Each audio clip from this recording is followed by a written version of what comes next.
Good evening. आज हम लोग पढ़ाई करेंगे वर्ग 8 विषय अतीत से वर्तमान अध्याय 12 राष्ट्रीय आंदोलन 1885 से 1947 का अगला भाग, जिसमें हम लोग देखेंगे कि स्वतंत्रता के साथ साथ विभाजन, जो आपके बुक के 12वां अध्याय में जो टॉपिक दिया हुआ है उसके अधीन क्या क्या बातें कही गई है, इसी को देखेंगे। इसमें देखिए कि अब भारत में राष्ट्रीय आंदोलन इतना जोर पकड़ लिया था जिसके परिणाम स्वरूप ब्रिटिश सरकार भारत को स्वतंत्र करने पे बात कर रही है। मतलब भारत अब स्वतंत्र होगी। और स्वतंत्र किस परिस्थिति में होगी? क्योंकि एक लंबे समय से भारत में पाकिस्तान नाम के देश का मांग चल रहा था कि 26 जुलाई 1945 ईस्वी में ब्रिटेन में सत्ता परिवर्तन होता है।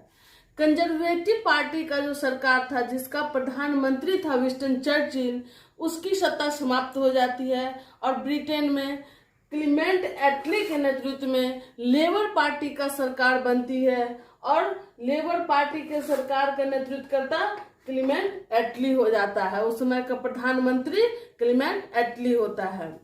तो जब हमारा देश आजाद हो रहा था तो पूछता है कि उस समय ब्रिटेन का प्रधानमंत्री कौन था? क्लीमेंट एटली था।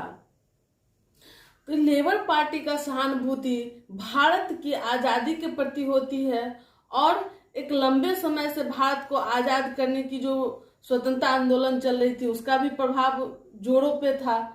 इन सभी परिस्थितियों को देखते हुए एटली ने एक संसदीय टीम गठित किया।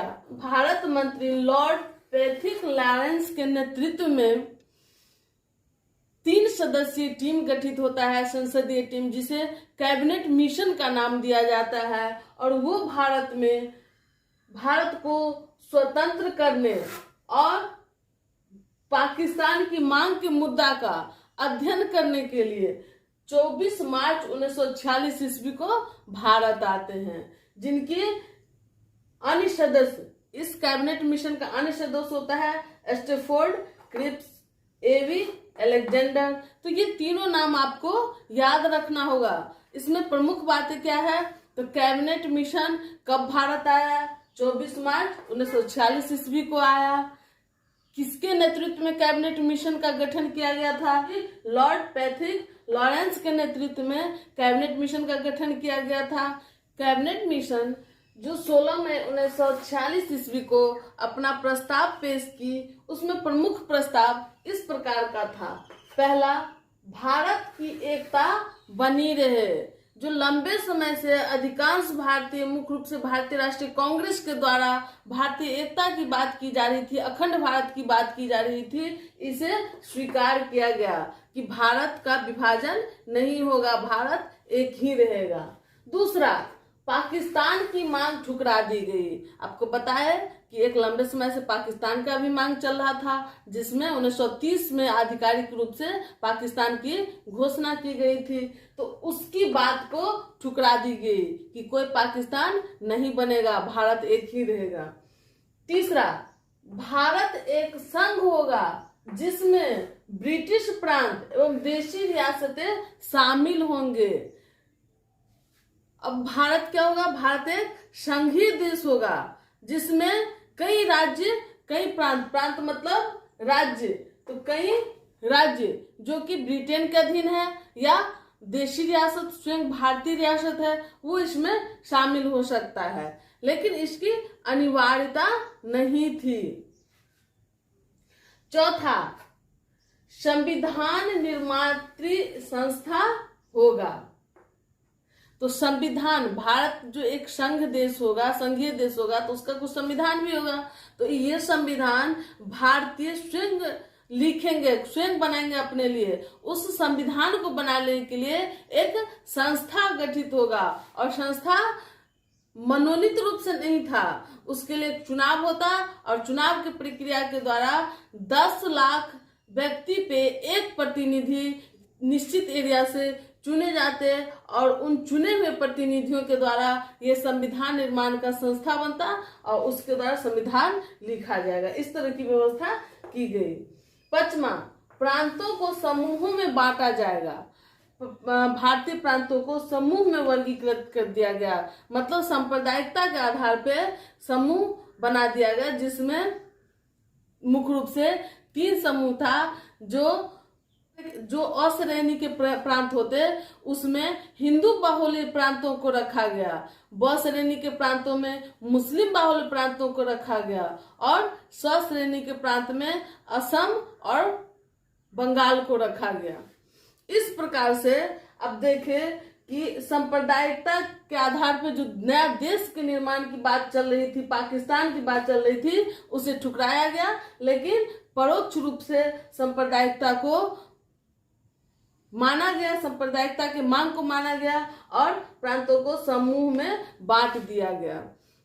इस प्रस्ताव पे मुस्लिम लीग और भारतीय राष्ट्रीय कांग्रेस दोनों सहमत हो जाते हैं और दोनों इस प्रस्ताव को स्वीकार कर लेते हैं। आगे चल करके इन सभी भारतीय जो कैबिनेट मिशन को स्वीकार कर लिए थे, तो सहमति से जुलाई 1946 ईस्वी में संविधान सभा के गठन के लिए संविधान सभा का चुनाव करता है और चुनाव में कुल 296 सदस्य चुने जाते हैं, जिसमें कांग्रेस से 208 सदस्य चुने जाते हैं, मुस्लिम लीग से 73 सदस्य चुने जाते हैं और अन्य 15 सदस्य चुने जाते हैं। कुल 296 सदस्य चुने जाते हैं। इन चुने हुए प्रतिनिधियों के द्वारा संविधान सभा का गठन किया जाता है और इस संविधान सभा का प्रथम बैठक 9 दिसंबर 1946 ईस्वी को होता है,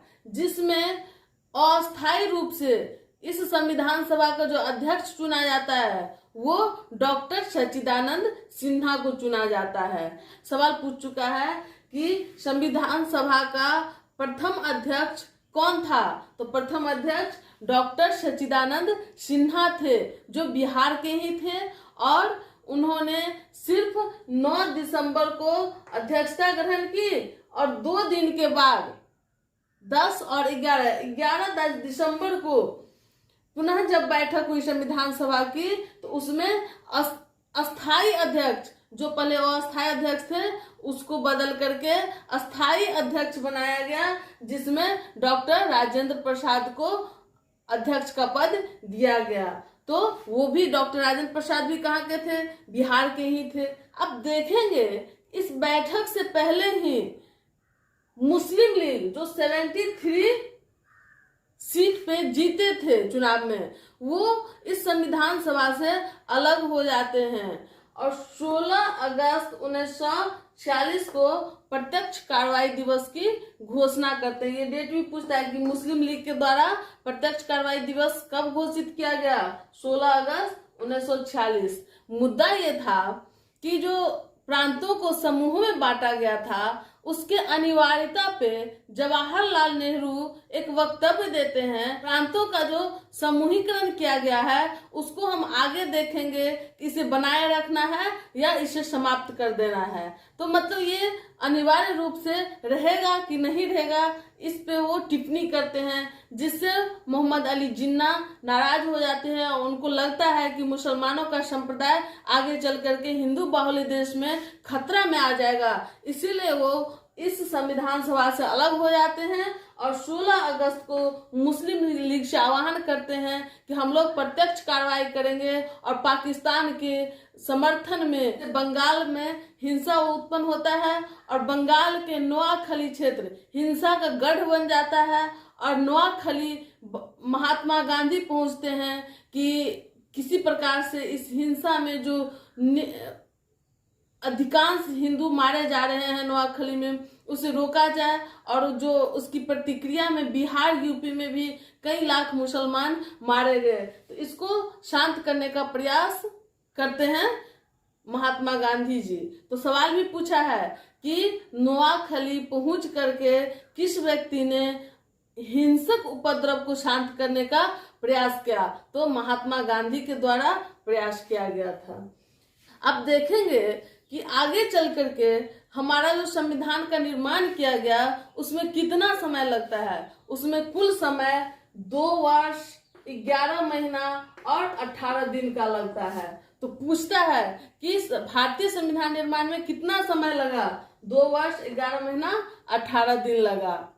और एक और सवाल जान लीजिए कि पूछता है कि भारतीय संविधान को अपनाया कब गया। तो भारतीय संविधान को 26 नवंबर 1949 को अपनाया गया, लेकिन इसका कुछ प्रावधान इस दिन से लागू होता है, जिसमें मुख्य रूप से है नागरिकता का प्रावधान, जो अनुच्छेद 5 से 11 में दिया हुआ है कि पूरा संविधान